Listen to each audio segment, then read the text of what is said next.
guys, how are you doing? It's of course Robert here from the Fit Bosses Show, and I have an amazing guy with me here today. You're just going to be blown away by this guy, like I was just over a year ago in San Diego in the States. The first time myself and my beautiful wife Louise met Kurt, we were just in love with this guy from the get-go. His energy for life, and we just had a conversation just literally 2 seconds ago before we came on the show, and I just want Kurt to just talk about that in a few minutes. But before we do, like, for anybody who doesn't know who Kurt Francis is, you need to know this guy. This guy is like an award-winning speaker. He's traveled to the other side of the world to live in a foreign country. He's a best-selling author, amongst a bunch of other things. So, without further ado, Mr. Kurt Francis, how are you? Hey, Robert. I'm in your presence, so I must be doing great. Anybody that's in your presence does great, because that's right. The day I met you, both of you, familiar spirits, whatever, attract each other. And, you've got that inside you. You've always, from the minute I met you, you've been encouragement. You know what? I've got like 5,000 friends on Facebook. I don't stop at everybody's post, but I always stop at yours. I always stop at yours because what's inside you. So thank you. Thank you. It's great to be with you. Anytime I can spend with you is wonderful. I appreciate that, man. I appreciate that. So can you just share with the people who are listening on the podcast and watching the show on YouTube, can you just share what it was that you said to me just before we jumped on the call a few seconds ago about you getting up this morning, what your mindset was based on that? Yeah, sure. So I woke up at 2:30 a.m. this morning, and I've got a rule. I've got a six-minute rule. A 6-minute rule. If I'm not asleep, I look at the clock, and when you sort of wake up, and then you realize, but I am awake. Yeah. I look at the clock, and then I give myself 6 minutes. And if I haven't fallen asleep within 6 minutes, I get out of bed, because tossing and turning serves nobody. Tossing and turning is for confused people. When you are lying in bed and you are awake, that means this universe or your God wants you to get up and go and produce, go and give, go and contribute, go and write, go and speak. And, I start my mornings off, I call it vigorizante, which is a Spanish word. And and I'm trying to teach Spanish people their own word, because a lot of people don't know, because they don't use that word. But vigorizante means invigorated. Yeah. So I have my vigorizante with music on, and I sometimes have a group of people here. I have it a bit later. If it's by myself, it doesn't matter, because what I do is I use the most powerful muscle in your body, which is your tongue, right? Your tongue. I mean, I know you live a healthy life. You eat healthy, you train, you fit, you get other people to live better lifestyles, and they might be able to pick up 350 pounds, 200 kilograms, whatever that is. I don't know. But let me tell you something now. Those are not your strongest muscles. The strongest muscle is this. You see, people think your tongue. Hey, can I carry on speaking? Is that okay? Yeah. I can carry on? Okay, awesome. So people think your tongue, its purpose is because it's got 10,000 taste buds. It's got to taste whether it's salty, sweet, or sour. Or you think your tongue's purpose is to prepare the food for the gullets to go down. Or you think your tongue is there to protect you from taking poison or toxins down your body and say, hey, you shouldn't be putting this in the mouth. No, those are all secondary reasons. The main purpose of your tongue is that your tongue is the most powerful muscle. It is the catalyst to release the most 4 powerful drugs on this planet that's already inside us. You see, if we took heroin or cocaine and we didn't have the 4 drugs that's already inside us, it probably would do nothing for us. But the 4, what I call a daily dose, DOSE, the 4 chemicals are dopamine, oxytocin, serotonin, and endorphins. Those are the 4 most powerful drugs. And what happens is your tongue's purpose is, the most powerful muscle is, it's a catalyst to release those chemicals, to like open the gas, open and let it out. Because our tongue is like a little rudder, can redirect our lives, like a rudder of an aircraft, 747, massive 747, got a small rudder at the back, or a ship, can redirect our lives. And we have got to redirect our lives every single day, because this world that we live in, the news, whether it is, Sky News or BBC or Fox or CNN, it doesn't matter. They will find a way to bring you down with bad news. Story. And, you know, so yeah, so that's what we've got a job to do, your tongue. And not just for sticking out, but I love it. yeah. So, Kurt, like, I could just sit and listen to you all day, and I'm sure the listeners and viewers can as well. But let's hear more about you. So, like, you've been a coach, you are a coach, you're an author, best speaker, award-winning speaker. You do so many things. You've impacted so many people's lives, and you're continuing to do so. Why do you do all this stuff? Like you're just like, you seem to be everywhere. But why do you do it? Where did it all start? Like this kid in South Africa who now finds himself in San Diego in the States. How did all this happen? Like, take us back. You know, so interesting, so interesting because I am extremely dyslexic, extremely dyslexic. And I cannot see a difference between a B and a D and a 3 and an E and a 6 and a 9. I often call the wrong telephone numbers and things like that still today. And I was very embarrassed about that in school. And in South Africa, they didn't have any, tests of whether you're dyslexic or not. I was just put in the back of a class in a broken down desk because the teachers thought I was rebellious, because they thought I was stupid, because I thought I didn't want to work, didn't want to read. No, because I hardly could read. I've never read a full book. I just write them now. And it's like so funny, and so I grew up, battling throughout school. And you must hear my sister talk about it, how the teachers, spoke about me. So I always grew up with feeling I'm not good enough. I don't have what other people have got. Yeah. And what I learned, thank heavens for my mom. My mom is a woman who has always believed in me. She's a lady of faith, and always believing things, are possible. And so that was a massive encouragement. But you know what? I would never do a speech in front of school, school in front of a class. I would never do that. I didn't want to talk in front of the class. I was always kept quiet. But yet inside me, I really want to do inside me, but I couldn't because I didn't feel good enough, and what happens is that when we realize, the thing is, firstly, my name Kurt means bold counselor. That's what it means. It means bold counselor. And I was like nothing like that. And so in Africa, when you've got a name, your name normally means something, In Africa, it's a big thing. Your name is, and I often tell people, what does your name mean, And people say, I've never thought about that. And then I study the name up. I say, well, you are your name, number one. My name, bold counselor. But you know what? I learned that it was insecurity that was really holding me back. So I came to, people say, how do you get to America? Whatever. Well, you've got to be so careful now you're a great father, okay? I watch you, and your wife's a great mom. I watch you all the time, the way you love your son, the way you want your son to be like everything. 8 years running, right? Dad. 8 years running. Yeah. Wow. And I watch you on Facebook. I see how you sow into your son's life. And let me say this. We don't understand that what you say to a kid when they're 3-4 years old will change their destiny forever. Yes. Forever. Yes. When you see my grandmother's grandmother, they all came from Germany in the beginning of the century, left Germany, moved to South Africa, but some of them didn't want to stay in South Africa and they left.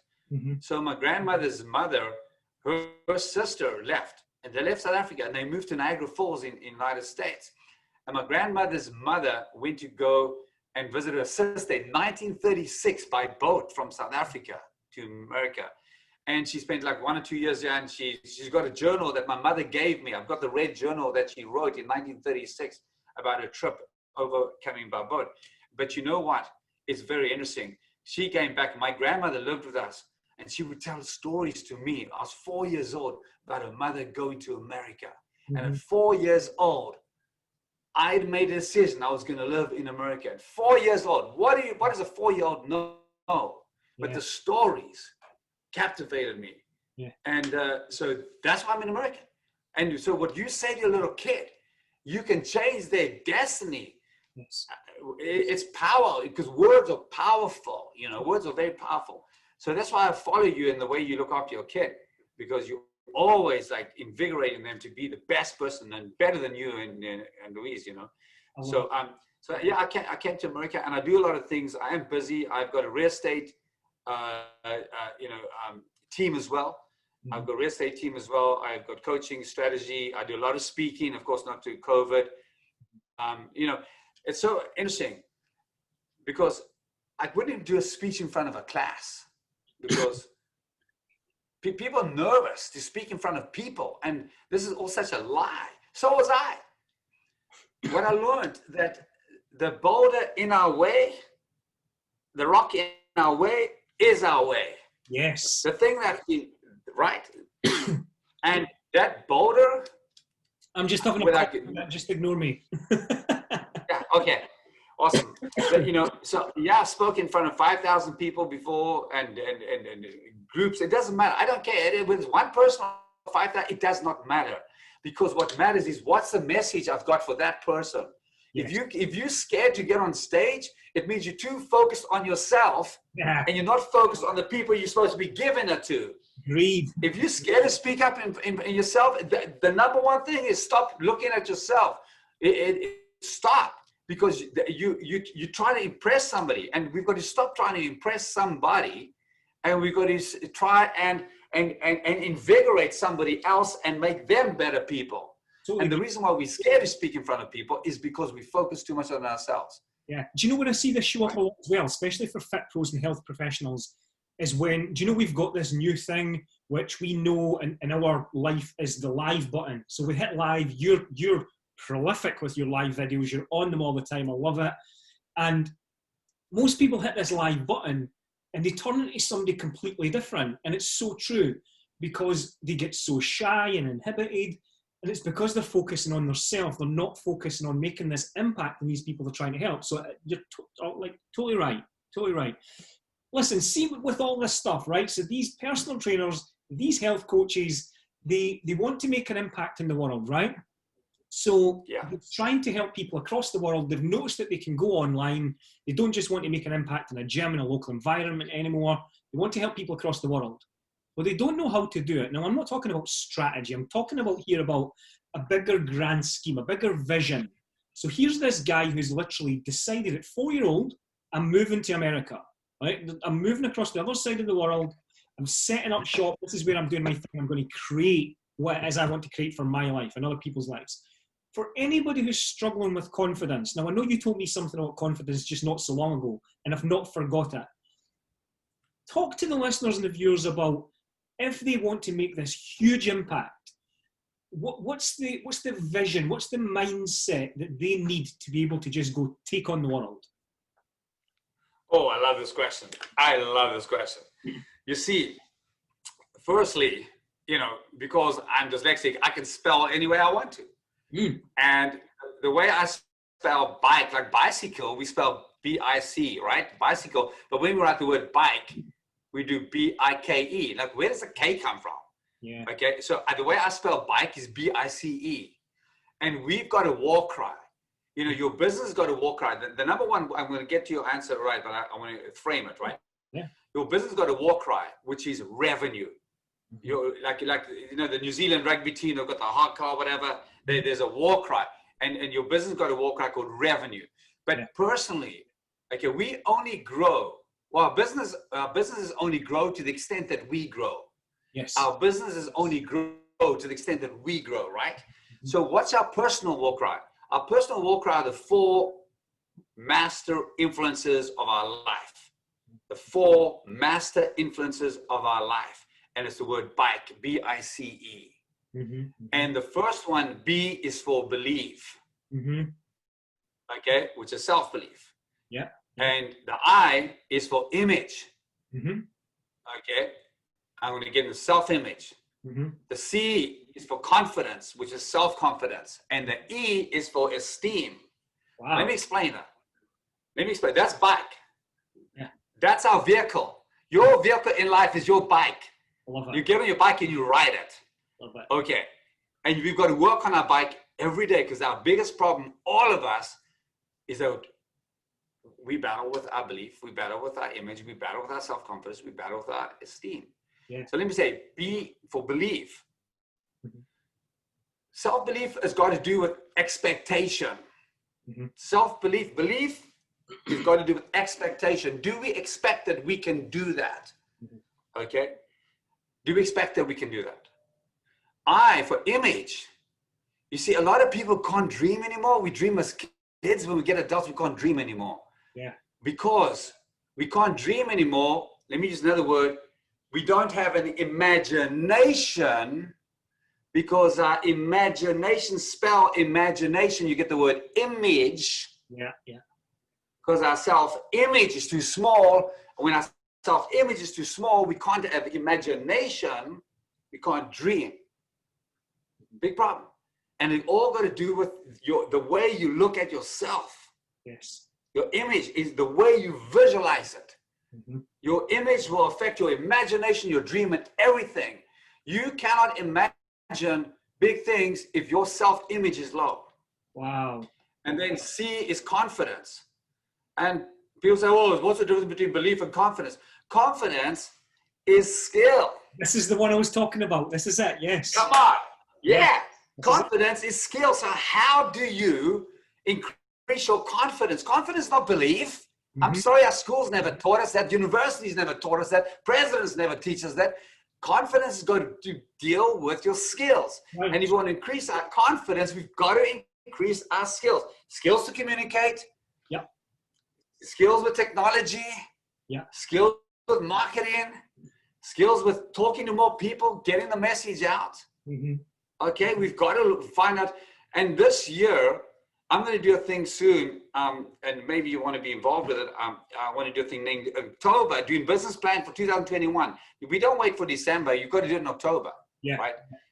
And so in October, we need to be talking about a business plan.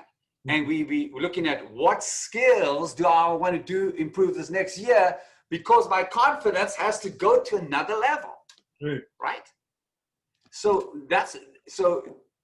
we know, how do we take our confidence level? Decide on what skills you need to improve. And when we are only like my brother can fix anything.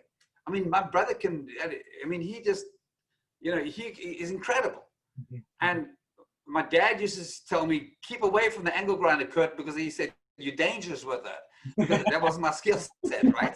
My skill set. But my brother can, you can give him drills, you can give him whatever, and he'll fix anything.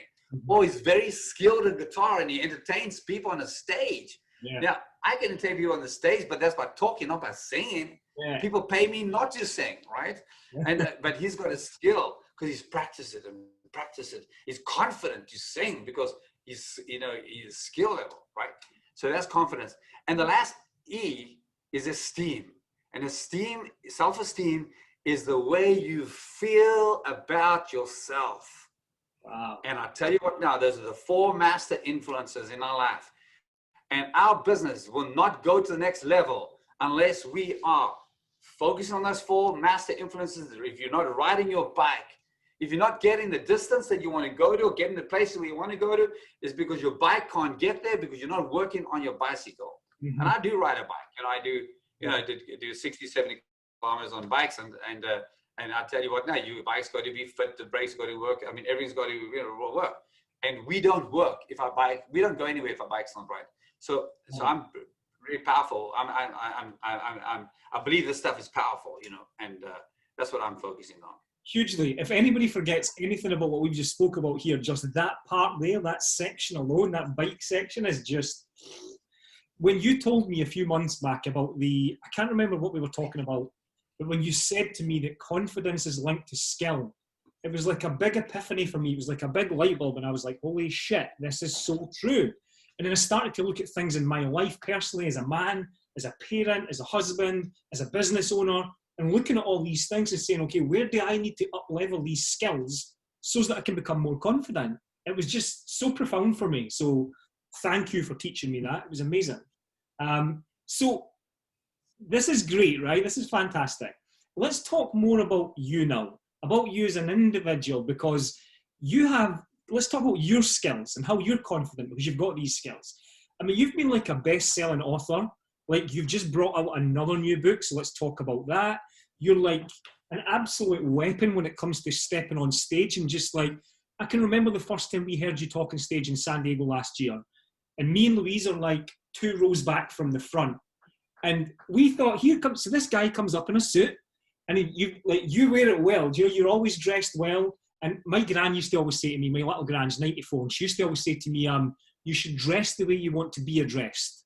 And I never forgot that. I thought it's brilliant. When you're in public, you should always dress well. And here's this guy who steps up on the stage, and we spoke previously, but we didn't know each other that well. So you step up on the stage looking really good, and you started really calmly. And then the energy just exploded from you. And I was just like, holy shit, this guy's like an energy bunny. And you took the whole room to another level with your energy, whether they wanted to come or not. Like, you just brought everybody up with you. And from that day, me and Louise were like, we need to befriend this guy. We need to know what it is that he drinks in the morning. Like, what's he drinking? What's going on? So these books, this talking, everything else, how your impact, the real estate stuff, like, what's going on? So what are you doing? You've just brought out a new book. Talk about your best-selling book. Talk about your speaking engagements. Talk about that stuff. Sure. So firstly, my first book was this one. Okay, and this one, How to Break Bad Habits. And this book, well, let me tell you a story about this book. Firstly, I've never finished reading a book. I do audiobooks all the time. Okay. And then I was about to go to a CNN Celebrity Launchpad, and this was 2 years ago. And so the coach has got all of us online, like a Zoom call. And he says, it's three weeks before, he said, so tonight I'm going to unmute Kurt Francis, and we're going to create his segment proposal that's going to pitch before these television producers around the country. And I suddenly got all nervous, like, oh my gosh, this is supposed to be a one-on-one, not in front of everybody. And he said, so Kurt, so the first thing, what's the title of your book? And I said, well, my book's not out yet. And he said, well, when's it going to be out? I said, 2019. And he said, no, it's not. You're not going to CNN without a book. That's not going to happen. I want a cover, a title, and got to be off the publishers by next week. I said, what? What are you smoking? So I started writing for 4 days. I did nothing else, canceled everything, started writing for 4 days. And I'll tell you what, right now, what happened was so I did some speaking gigs, and I landed in Atlanta where CNN headquarters is, and I got to the hotel, and they said, there's a package for us. They're like, what do you mean package? There's a package for us. I said, what? He said, a bomb. I go, what the hell? No one knows them. Yeah. And it was my first book, the cover of it. And that CNN thing was a grueling experience, and I'll tell, it's another story. But the day after, I finished there 4 days, 5 nights, and then the following day after that was my book launch. And I'd studied what it is to become a bestseller, and I worked like crazy for it. And I remember I worked the whole day at the hotel like crazy. I got home at 2 o'clock in the morning, things like that. And what happened was Maria Shriver, which is Arnold Schwarzenegger's ex-wife, she was number 4 position, and I was number 5 position. And then I took over from her for 10 days, our bestseller for 10 days. And I learned the power of that. That's why. So what happened? I learned the power, what it did for me, because it opened speaking doors for me all over the place. And then I created my own publishing company to help my clients write books, because I saw what it did for me. So we've done many books now with my clients, and I started a publishing company. I don't really it's my publishing company, but I've got somebody who really runs it for me, and basically they do all the work. But that was great. And then I just launched this, The Art of Deception. Now Donald Trump wrote the book, The Art of the Deal. And but I wrote this, The Art of Deception. Is your deception trumping you?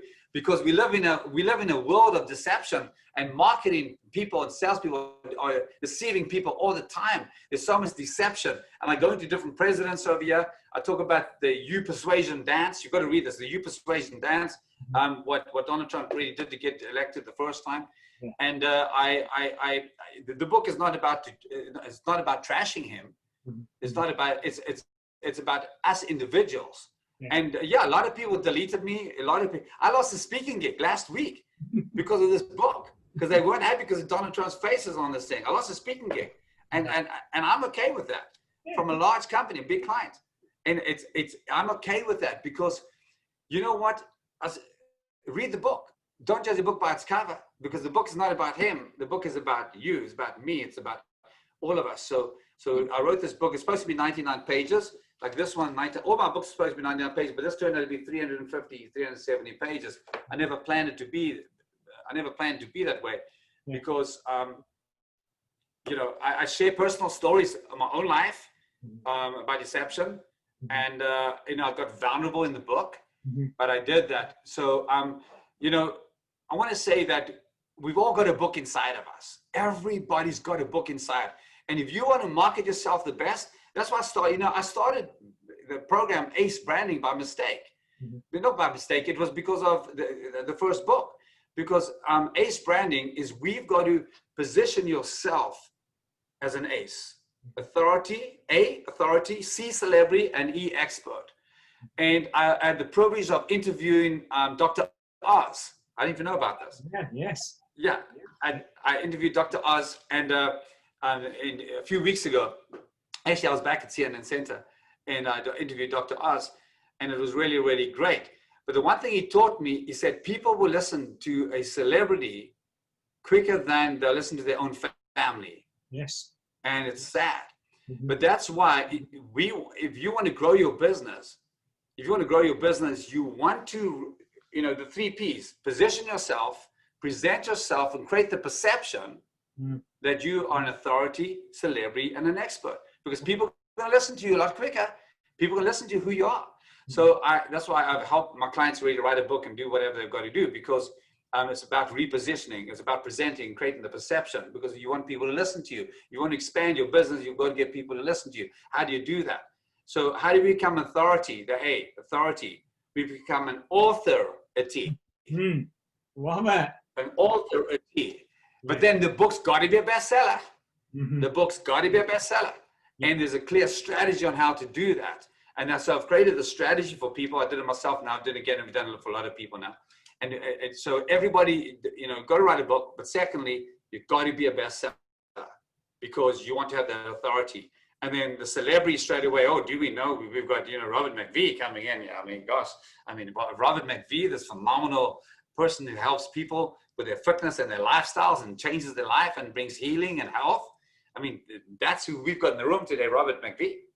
So, that's what the thing is. And an expert, we've become an expert just by the amount of people we help and things like that. So I want to help people. Here's a guy, dyslexic, little boy from Africa. I've got a lot of weaknesses. I fail at a lot of things, but I hire people that know more than me. Yeah. I hire people that are smarter than me. And if you're smarter than me, and that's saying you're going to get hired. I don't hire people that know less than me. That's what I've had to learn.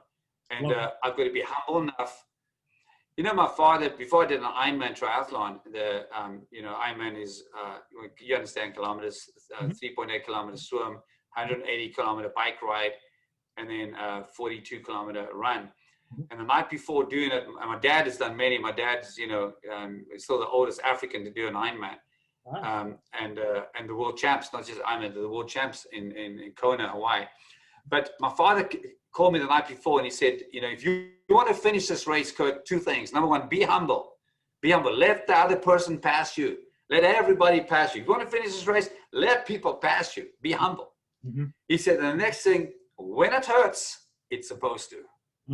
When it hurts, and I was going up the hill, man, and this long deceptive hill. In fact, the first or second chapter here is called The Deceptive Hills of Lake Placid.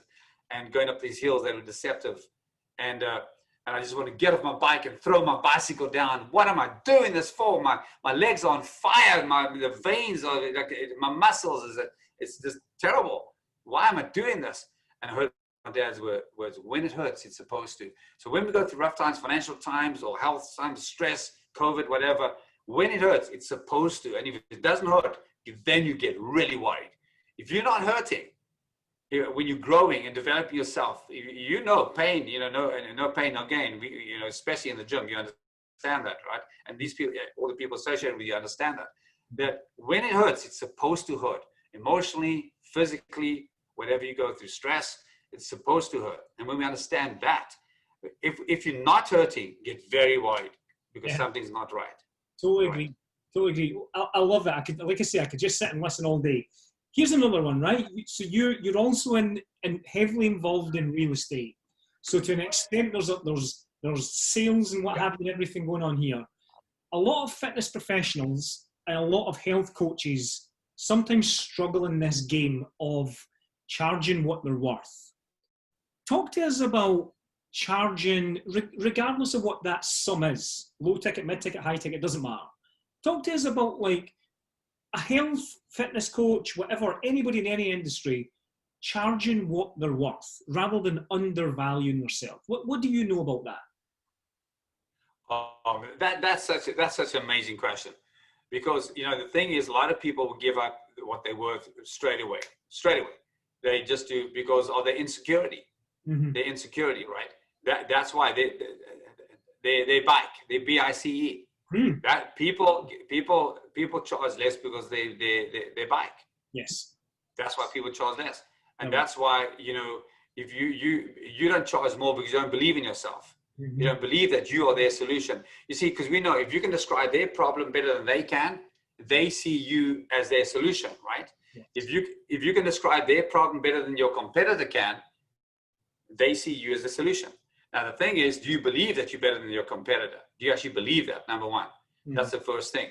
And then what's your self-image? How do you look at yourself? Do you visualize? Do you actually see yourself charging that amount? Do you actually see yourself, doing a better job than your competitor? Mm-hmm. And you see your confidence. Oh, your confidence. Oh, I can't charge those because I don't have the skills. Then what are you doing about the skills? Mm-hmm. And then esteem, the way you feel. So you to charge more, and we should do that because you are worth more. Everybody's worth more than they've been taught, because the world will tell you you're not worth that, or the competition will tell you you're not worth it, but you are worth that. Mm-hmm. And one more thing with that, we become the things we talk about. Yes. We become the things we talk about. So we've got to be speaking and doing affirmations, like I call it vigorizante. We've got to be speaking these great things about ourselves. Mm-hmm. We have to. And we've got to be bold. You see the difference between bold and arrogance. People are arrogant sometimes and they charge too much. Well, there's a big difference between boldness and arrogance. You see, arrogance is when you're so insecure and you feel so bad about yourself, your esteem. You feel so bad about yourself that you've got to push others down so you are higher them, and so you feel better because you've got to push others down. Insecure people only feel better when they push other people down. Mm-hmm. Like you just look, some people that seem strong leaders, but all they do is bully. No, bullies and strong, so-called false strong, mm-hmm. are the most insecure people, and they are arrogant. Think of it, arrogant leaders, okay? Mm-hmm. And we like it or not. I mean, sometimes, okay. But bold people believe in themselves so much. Bold people have such a great image of themselves. Mm-hmm. Bold people have such confidence because they know their skills. Bold people feel so good about themselves. Bold people push other people up even above themselves. That's what you do. You push people. You want your people, your clients, to even do better than you. Mm-hmm. Bold people want your clients to do better than you. Arrogant people want your clients to do worse than you. That's right. Yeah. Big difference. Yeah. Leaders lead. Right. Leaders create new leaders. That's what they do. Yeah. Yeah. I love it, man. I love it. Listen, I want everybody to know, like, first of all, we're going to get into a second, but how they get hold of your first book, your new book, where they can find you, what's going on. But before we do any of that, I have some wacky, off-the-cuff questions to ask you that are completely irrelevant, completely random, and it's just a little bit of fun. Get to know a little bit more about you in a more sort of humorous term. How's that? You all right with that? Yes. Okay. I got 31 of them. Here we go. What was your nickname at school? What's that? What did I? Sorry, you cut out there. What was your nickname at school? My nickname at school, it's so funny. My brother started calling me Lofty. He calls me Lofty because there was a beer commercial in South Africa, and the guy in the beer commercial, I reminded him of me, and he was called Lofty. So they called me Lofty. Love it. Lofty. What's your favorite day of the week? My favorite day of the week is Monday. Magnificent Mondays, magnitude Mondays, because a new week starts so we can re-go for it. Totally agree. Yeah. Mine too. What was the last song you listened to? The last song I listened to was still Rolling Stones. Out of the shadows, bound for the gallows, a dead man walking, till love came calling. Rise up, 6 feet under. I thought it was over. And I thought it was over, but no, it's Rolling Stones, because if you woke up this morning, you're a Rolling Stone. Your life is rolling. That's what the song was. Rolling Stones, love it. Would you rather speak every language in the world or speak to the animals? Speak to the animals. Me too. How long do you take to get ready? Oh, I'm fast. I'm fast. 10 minutes. 10, 15 minutes. Taylor Swift is. Oh, sorry, you can't up there? Taylor Swift is. So I just hear Taylor Swift, and then I'll be cutting out. I think we're losing connection a little bit. So the singer Taylor Swift is. Yeah. Blank. Taylor Swift. Inspiration. Cool. Would you rather have invisibility or super strength? Invisible. Is it wrong for vegetarians to eat chocolate animals?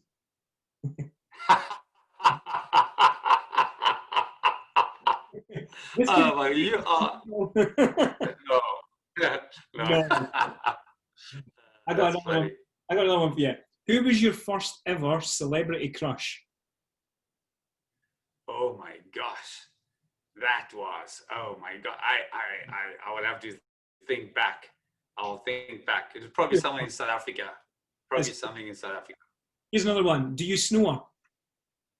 Yes. Say a word in Spanish. Gracias. Oh, thank you. Why can't we tickle ourselves? Because we need other people in our life. Right. What does a person need to be happy? Love oneself. Yeah, I love it. Mickey's a mouse. Pluto's a dog. What's Goofy? Goofy is me. No.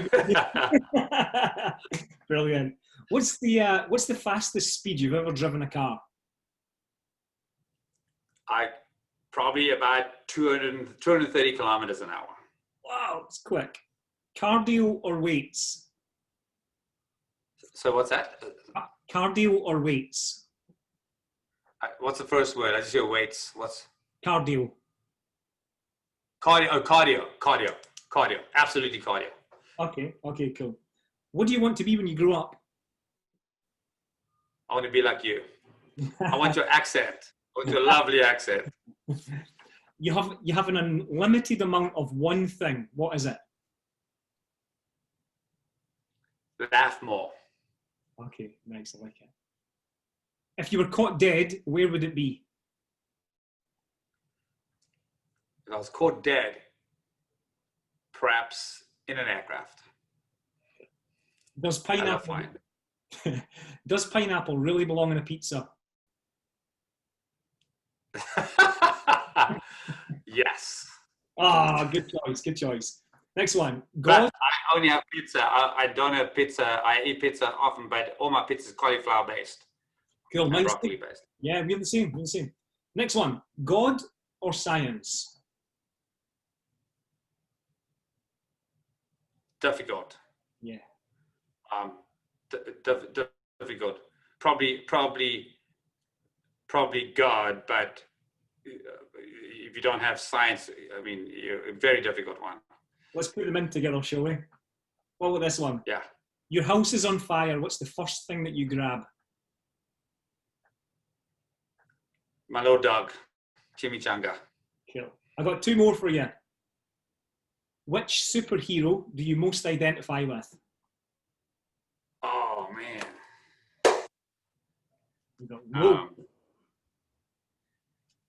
I still love my Superman.